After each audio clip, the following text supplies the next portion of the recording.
Assalamualaikum warahmatullahi wabarakatuh.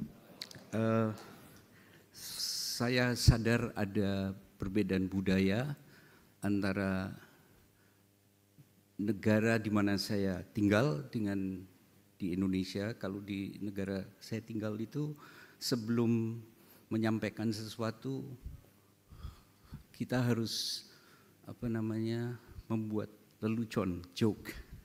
Tapi kalau di Republik ini saya baru ingat kita harus minta maaf. Jadi saya akan mulai dengan minta maaf. Permohonan maaf saya ini berkaitan dengan topik ini. Terus terang saja waktu dihubungi untuk memberikan keynote, saya tahu saya punya notes, but I don't think I have a key.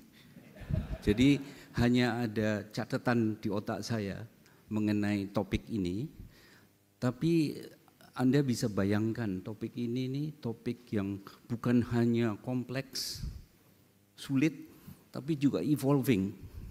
Jadi mungkin kalau saya memberi keynote tahun depan akan ada hal baru, karena it's still evolving ya. Jadi susah sekali. Oleh karena itu saya minta maaf, saya hanya diberi waktu 15 menit. Jadi saya tidak bisa menjelaskan secara detail. Jadi saya pikir semalam lebih baik saya menggunakan satu slide. Tolong disampaikan slide-nya. Ya, ini saja. Ya. Nomor-nomor itu bukan nomor telepon saya, bukan. Ya, tapi beri waktu saya menjelaskan dalam waktu 15 menit. Menurut saya baris pertama sudah kita tahu semua, yaitu CO2 emission itu menyebabkan emisi dari greenhouse gas, GHG, kalau nggak salah bahasa Indonesianya gas rumah kaca. Ya. So what? Apa yang salah dengan itu? Yang salah, gas itu sangat berbahaya dan menimbulkan climate change. Saya tidak perlu mengelaborasi, Anda mungkin jauh lebih tahu dari saya. Yang jelas, semua pengusaha termasuk petani yang saya kunjungi dari Sabang sampai Merauke, itu sudah tahu mereka climate change. Mereka tidak tahu apa itu climate change, but they know already that they are impacted. Dari petani sampai UMKM, mereka sudah merasakan dampaknya itu. Mereka tidak tahu what is climate change ya, tapi jelas itu dampaknya. Sangat bahaya. Bahkan ada yang menyebut itu one single health threat untuk human being, climate change itu. Dan kesehatan itu bukan hanya menimbulkan penyakit yang kita kenal, bahkan penyakit jiwa. Banyak di Eropa sudah ditemukan kenaikan incidence of penyakit jiwa yang berkaitan dengan climate change. Belum lagi yang kita sudah kenal polusi, extreme weather, gempa bumi, hujan deras dan seterusnya. Belum lagi kalau kita bicara mengenai dampak terhadap pangan, produksi pangan, yang berarti rentetannya ke kemiskinan. Jadi kita tahulah bahwa climate change is elephant in the room yang kita harus jauhi. Pertanyaannya, sejauh apa semua ini membuat kita harus berpikir keras dan berbuat sesuatu. Tidak hanya berpikir keras, tapi berbuat sesuatu, dan berbuatnya jangan menunggu. Jujur saja, kalau kita mau brutally honest, kita sudah telat. Kalau mau jujur. Tapi kalau kita mau agak menyenangkan diri ya, sudahlah, it's better late than nothing. Ya, kerjain aja sekarang. Tapi sudah telat, dan ini yang saya mau, salah satu poin yang ingin saya tekankan. Di Indonesia ada 750 juta ton CO2 emission per tahun. Kalau kita hitung per kapita, misalnya sekitar 250 juta penduduk, kira-kira 3 ton per kapita per tahun. Tapi Indonesia kan tidak sendiri, ada 200 plus negara di dunia. Berapa sih yang kontribusi Indonesia terhadap emisi itu? Sekitar 2%. It looks small ya, 2%. Tapi ada lebih dari 200 negara di dunia, jadi jelas kita di atas rata-rata. Itu sudah, I hope, sudah meyakinkan kita bahwa this is serious. Tapi yang saya sampaikan ini hanya emisi per tahun, artinya yang kita lakukan setiap tahun. You know what? Yang membuat tadi climate change, itu semua CO2 yang sudah kita lakukan berpuluh-puluh tahun. Jadi stoknya belum kita hitung. Dan menurut perhitungan United Nations, stok CO2 di Indonesia itu sudah 15 gigaton sejak mulai perhitungan climate change dilakukan. So I don't know if you still do not see this as serious matter. Jadi kebanyakan diskusi mengenai topik ini selalu mengenai bagaimana mengurangi emisi, which is good. Tapi jangan bermimpi bahwa kalaupun Anda berhasil, itu tidak ada lagi climate change. No way. Stok dari emisi CO2 itu sudah ada di bumi. Nah, untuk sedikit lebih, bukan menyenangkan ya, tapi tidak menyedihkan bagi kita, mari lihat dunia. Jadi yang 750 itu million ton per year, lalu yang 3 itu adalah 3 ton per year per capita, lalu yang 2 adalah 2% untuk kontribusi di dunia, dan 15 adalah 15 gigaton stok dari CO2 yang kita sudah kumpulkan. Mari kita lihat dunia. Dunia lebih parah, 20 gigaton. Kalau mau menghitung stoknya, 900 gigaton stok di dunia. Jadi ya, kalau saya berbicara dengan ahli meteorologi, ahli lingkungan dan seterusnya, there is no other conclusion. Kita sudah telat. We are doomed already. Kita itu maksudnya dunia, bumi, doom. 900 gigaton, how can you do? Secanggih teknologi apapun tidak mungkin akan menghilangkan itu. Fakta bagaimana?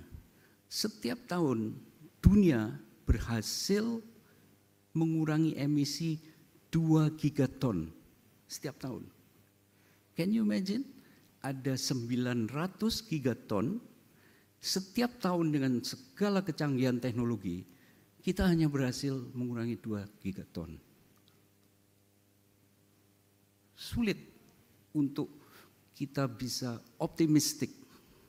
Dan itu yang teman-teman di IPCC dan seterusnya nggak bisa tidur. Bagaimana ini menghadapi hal semacam ini? Nah, untuk masing-masing negara, di mana kalau tidak salah hari ini ada seminar tentang hal ini, tentu pertanyaannya adalah, tadi kalimat pertama saya lihat judulnya, strategi. Apa strateginya? Maaf, saya betul-betul minta maaf kalau ini. Saya seorang ekonom, karena hari-hari semacam ini di dunia, itu ekonomi itu mempunyai dosa besar. Oleh karena itu saya minta maaf dulu. Ya. Dari kacamata ekonomi, cerita yang tadi saya sampaikan itu selalu dilihat dari sisi supply and demand. Tentu banyak ureannya, tapi karena waktu yang terbatas saya pilih dua saja dari sudut supply.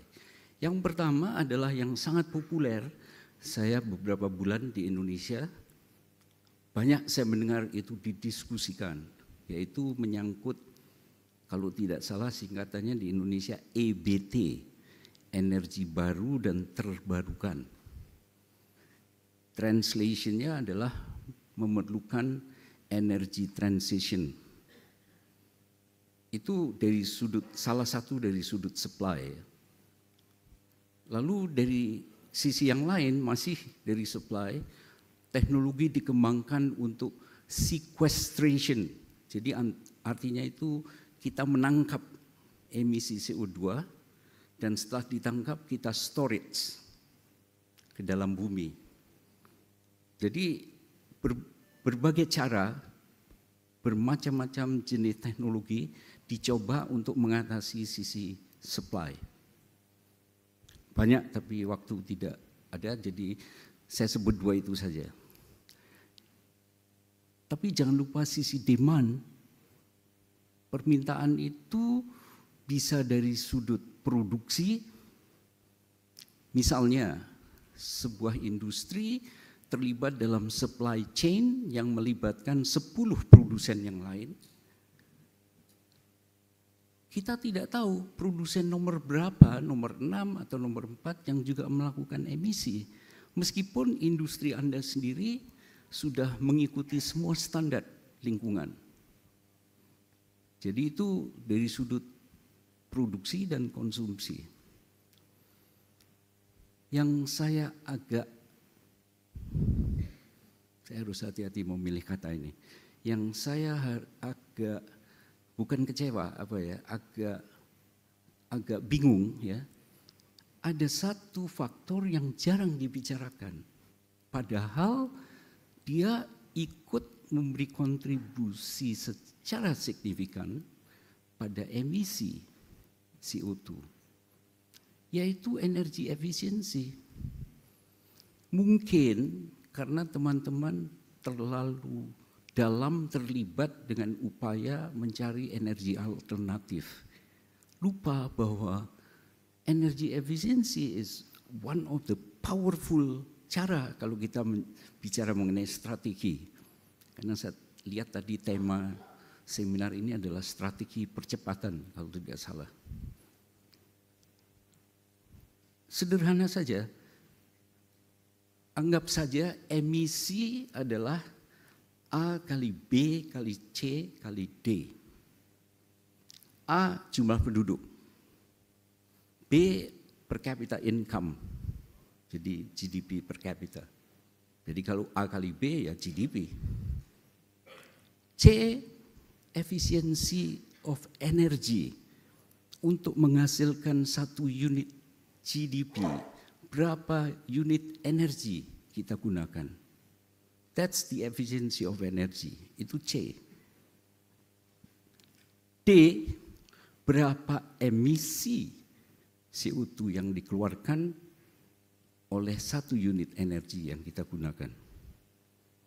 Jadi yang sering dilupakan yang C, karena kita sibuk dengan yang D. By the way, saya hanya bicara CO2, padahal yang menimbulkan greenhouse gas itu masih ada yang lain. Metan misalnya, atau N2O, dinitrogen oxide, itu gas tertawa itu, yang diminati oleh orang-orang yang suka sedih. Kalau menghirup gas itu menjadi tertawa. Itu juga merupakan gas yang berbahaya. Tapi sudahlah, kita bicara CO2 saja, karena CO2 memang yang paling banyak dan dampaknya sudah jelas negatif. Jadi kalau kita bayangkan kita melakukan efisiensi energi, assume the same population, assume the same per capita GDP, assume kita berhasil mentransisi energi yang D itu. Kalau C-nya kita masih tinggi, percuma. Jadi energi efisiensi itu salah satu kunci yang saya agak bingung kok jarang sekali dibicarakan, paling tidak di Indonesia ya. Lebih banyak membicarakan dengan energi alternatif dan seterusnya. Anyway, ini semua kan di atas kertas teoritis. Di dalam prakteknya bagaimana? Mengapa kita masih mengemit 750 juta ton per tahun? Karena behavior kita, baik sebagai produsen maupun sebagai konsumen. Oke, I have 2 minutes. 3 atau 2 itu Mas? Saya tidak bisa baca. 3 menit, oke. Jadi yang terakhir saja kita lihat. Strategi, itu ST itu strategi ya, karena judulnya saya lihat ada strategi. Bayangkan ada satu konsep dinamakan Green Premium, GP, Green Premium. Konsep itu sederhana, sebenarnya adalah perbedaan antara biaya menggunakan energi terbarukan dikurangi dengan biaya energi yang tidak terbarukan. Contoh sederhana, kalau Anda naik pesawat, itu jet fuel itu harganya $2,2 per gallon. Misalnya Anda menemukan fuel yang ramah lingkungan, lebih ramah lingkungan, ada namanya biofuel, itu $5,5 per gallon. Kan bedanya hampir $3 itu. Anda mau pakai yang mana? Ya sebagian besar akan pakai yang jet fuel karena mahal. Jadi 3 itu yang disebut sebagai Green Premium, GP. Semua lembaga internasional, sebetulnya ide ini mulai dari Bill Gates, Microsoft itu ya, berusaha menurunkan GP, menurunkan Green Premium. Karena itu perbedaan antara A dan B, kalau mau menurunkan either kita menurunkan A atau menaikkan B. Yang kita lakukan dua-dua, memberi insentif pemakaian A, energi terbarukan, dan memberi disinsentif untuk B supaya lebih mahal. CO2 tax, carbon tax, that's one example.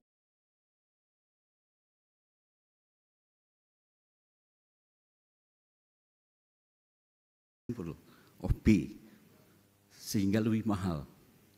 Dengan harapan there's a change in the behavior dalam bentuk penggunaan energi yang terbarukan. Itu kalau kita bicara strategi, yaitu.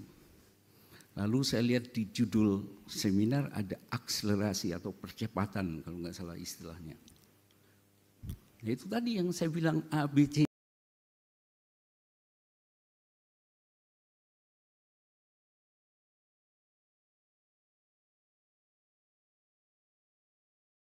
Di jumlah penduduk, per kapita income,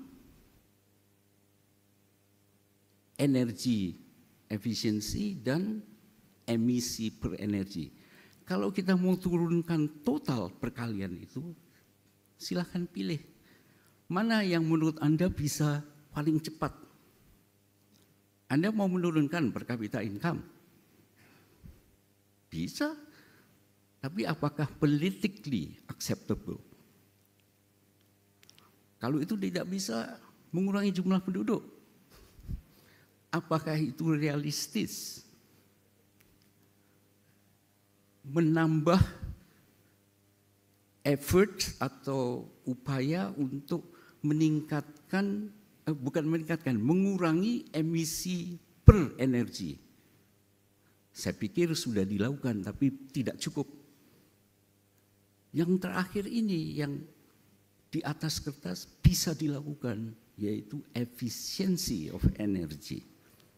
Pemanfaatan, tidak ada waktu, tapi saya banyak cerita. Kebetulan 4 bulan terakhir saya keliling dari Sabang sampai Merauke. Saya melihat sendiri bagaimana efisiensi of energy itu sebetulnya bisa dilakukan. Tapi karena fokus lebih banyak ke mencari alternatif energi. Last but not least, 1 menit, terima kasih. 1 menit, yaitu di judulnya tadi ada tantangan. The way I see tantangan is obstacles ya. Apa itu obstacles ya? Teman-teman selalu berpikir mengenai benefit and cost. Before you make any decision atau select any project, you have to calculate the benefit and cost. Here is the problem kalau mau bicara obstacles. How do you measure the cost? Social cost itu paling susah. Ekonom tahu ada satu metode yang disebut sebagai Pigouvian tax. Kita tahu kalau sudah tahu berapa damage-nya, berapa social cost-nya. But that's exactly the problem. How do you calculate the social cost? Only kalau kita sudah tahu social cost, kita bisa hitung berapa CO2 tax yang harus dikenakan. So that's one obstacle. Dan yang terakhir sebagai penutup, obstacle yang kedua itu saya beri tanda rho, karena biasanya di simbolnya itu rho. I'm talking about discount rate. Let me explain, apa itu discount rate?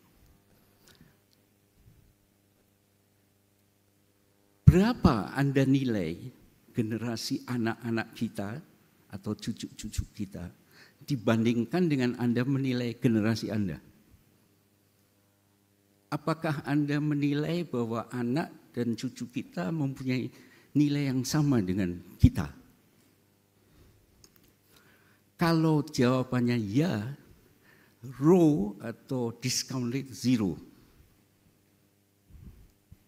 Hampir semua studi tentang climate change yang ada, yang dilakukan oleh semua lembaga internasional, tidak ada yang menggunakan discount rate 0. Begitu sombongnya manusia. Seakan-akan kita, generasi kita, itu jauh lebih berharga dibandingkan generasi anak kita dan cucu kita. Tidak ada yang 0. Silakan hitung dari World Bank, dari IMF, dari IPCC, selalu ada 0,sekian 000. Tapi none of them 0. Artinya apa? Artinya kita mendiskon generasi yang akan datang. Makanya disebut sebagai social discount rate. Dulu, waktu saya masih mahasiswa, itu ada pertemuan internasional pertama yang dinamakan sebagai Kyoto Protocol. Waktu saya habis, boleh 1 menit saja ekstra ya. Kyoto Protocol. Semua negara di dunia waktu itu, padahal masalah climate change belum separah sekarang. Ini tahun 70-an nih, I'm talking about the 70s. Kyoto Protocol, semua negara mendukung, kecuali beberapa negara. Dan akhirnya Kyoto Protocol mati. Mengapa? Karena dari beberapa negara yang tidak mendukung adalah Amerika Serikat.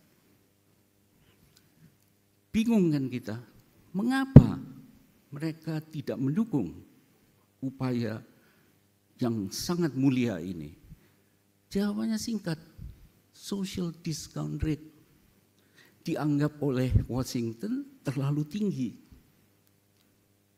Apa salahnya menilai social discount rate, maaf, terlalu rendah? Ini antara otak dengan mulut berbeda. Otak saya mau berbicara terlalu tinggi, terlalu rendah, tapi yang keluar lain angkanya. Jadi Amerika tahu kalau dia terima konsekuensinya, the entire population, the entire industry harus berubah untuk bisa mencapai target sesuai dengan discount rate yang rendah. Itu sebabnya mereka nggak mau. Mereka tidak siap untuk merubah pola hidup dan seterusnya. Yang terakhir ada 2 gambar itu, mungkin Anda bertanya, apa itu 2 gambar? Ya. Gambar yang di atas itu bathtub. Saya hanya ingin mengingatkan apa yang tadi saya sampaikan.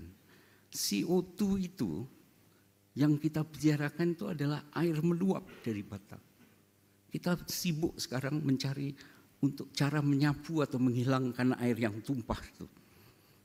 Kita lupa bahwa di bathtubnya sudah ada itu air tumpah.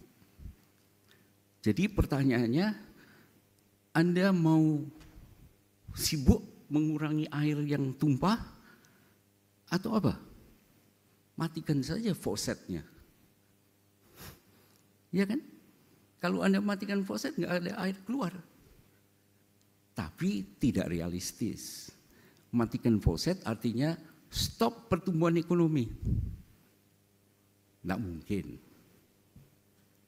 Oleh karena itu, maka muncul ide-ide jalan tengah.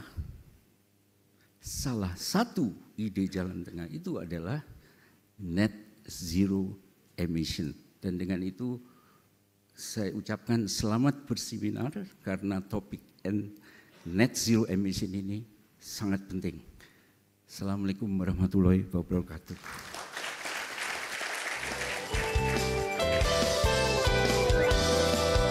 Luar biasa sekali pemaparan materi dari Bapak Iwan Jaya Aziz.